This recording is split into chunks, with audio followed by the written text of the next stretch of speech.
ഇതെന്തോന്ന് ചോദിച്ചില്ലല്ലോ. അല്ല വയ്യാതാകുമ്പോ കക്കൂസി ഇരുന്ന് കുളിക്കാനുള്ളതാണ്. ആദ്യം ടോയ്ലറ്റിനകത്ത് മറ്റേ ഇരുന്ന് കുളിക്കാൻ വേണ്ടിട്ട് ഇങ്ങനെ ഇരുന്നുണ്ട്. തേവി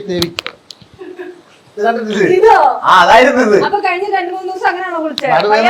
നടുവേദന എടുക്കുമ്പോ ഞാൻ തന്നെ പതുക്കെ ഉരുട്ടി അതിനകത്ത് കയറ്റും. പക്ഷെ ഇതിപ്പോ ഒരു ഭംഗി ഉണ്ടായിരുന്നു. ഞാൻ എടുത്ത് അതായി സാധനം. നീ ചോദിക്കാൻ ഞാൻ പറഞ്ഞ സെറാമിക്കിന്റെ തുറക്കങ്ങോട്ട് വെർട്ടിക്കൽ ഗാർഡൻ സെറ്റ് ചെയ്തിട്ടുണ്ട്. കുറെ പ്ലാന്റ്സ് ഇവിടെ കൊണ്ടുവന്നൊക്കെ എന്നോട് പറഞ്ഞായിരുന്നു. ഇവിടെ കുറെ ഇൻഡോർ പ്ലാന്റ്സ് ഉണ്ട്. പക്ഷെ ദിസ് ലുക്സ് നൈസ്. ഇവിടെ ഇപ്പൊ ശീശുവിന്റെ സ്ഥലമാണെന്ന് തോന്നുന്നു. എന്റെ പച്ചപ്പിൽ നിങ്ങൾ ബാക്ക്ഗ്രൗണ്ടിലെ പച്ചപ്പിലേക്ക് നോക്കൂ. അപ്പൊ ഇതേ ഉള്ളൂ ഇവിടുത്തെ കാര്യം. നല്ല ചൂടാ. അതെന്താ ഈ നടുക്ക് നിൽക്കുന്ന പിക്ചറിൽ ഫാമിലി ഫോട്ടോ വെക്കാതെ ഉൾട്ട അടിച്ചേ? നടുക്കുള്ള ഫോട്ടോയിലല്ലേ നിങ്ങൾ 4 പേര് വരണ്ടേ? ആ ഫോട്ടോയെ വെക്കണ്ടെന്ന് വെച്ചതാ.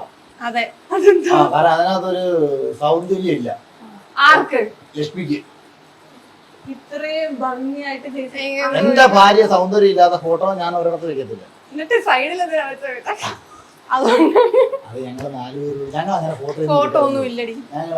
ഇത് തന്നെ മൊബൈലിനകത്ത് അമ്പലത്തിലെവിടെ ക്യാഷ് എടുക്കുക. ഇത് രാവിലെ നമ്മളന്ന് വന്നപ്പോ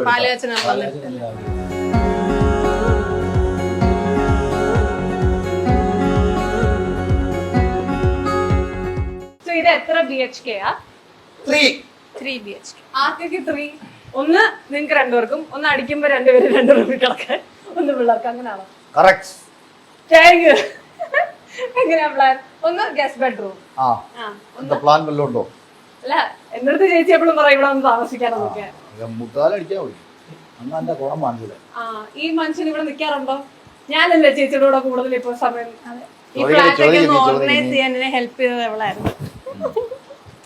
എന്ത് ചെയ്യാതാ? പാലാജിന് ഒരാഴ്ച മുന്നേ മൊത്തം അതൊന്നും ഇവിടെ ലക്ഷ്മിയുടെ ഒരു അനിയത്തിയെ പോലെ ഒരു അടിമയായി അവളോടുണ്ടായിരുന്നു. ഞാൻ എന്നിട്ട് ആ സ്നേഹം ഉണ്ടോ ചോദിക്കേ? ഞാനപ്പോ സ്നേഹം കാണിക്കുന്നു. എന്തെങ്കിലും കാണിക്കും. ഇവര് തമ്മിൽ പ്രേമമാണെന്ന് എനിക്കൊരു സംശയമുണ്ട്. Hello, excuse me. എന്റെ പെണ്ണുമ്പിള്ളെ വളച്ചോണ്ട് വല്ലാൻ പോരാ പരിപാടിയെങ്കിൽ അതെന്റെ മിടുക്ക്. നമ്മളെ വീടിന്റെ കാര്യം പറഞ്ഞപ്പോഴാണ് അതായത് ഇത് ഈ പരുവത്തിലാക്കി തന്ന ഒരു സുഹൃത്തിനെ എനിക്ക് ഈ കൂട്ടത്തിൽ പരിചയപ്പെടുത്തണം കേട്ടോ. അതുകൊണ്ട് അതാണ് എനിക്ക് ഇതിന്റെ കാര്യങ്ങളും ഡീറ്റെയിൽസിനെ കുറിച്ച് അറിയത്തില്ല. ഞാൻ പറഞ്ഞു ഞാൻ ഒരു 14-15 ദിവസം സമയമുണ്ട്. അതായത് നീ കണ്ടയാണല്ലോ. അപ്പം നമുക്ക് അങ്ങനെ എൻ്റെ ഒരു സുഹൃത്തുണ്ട്. പുള്ളിയാണ് ഇത് മൊത്തം ഈ പരിപാടി നമ്മൾ സെറ്റ് ചെയ്തത്. പുള്ളി ഒന്ന് വിളിക്കുന്നുണ്ട്. നിങ്ങൾക്ക് ബുദ്ധിമുട്ടൊന്നും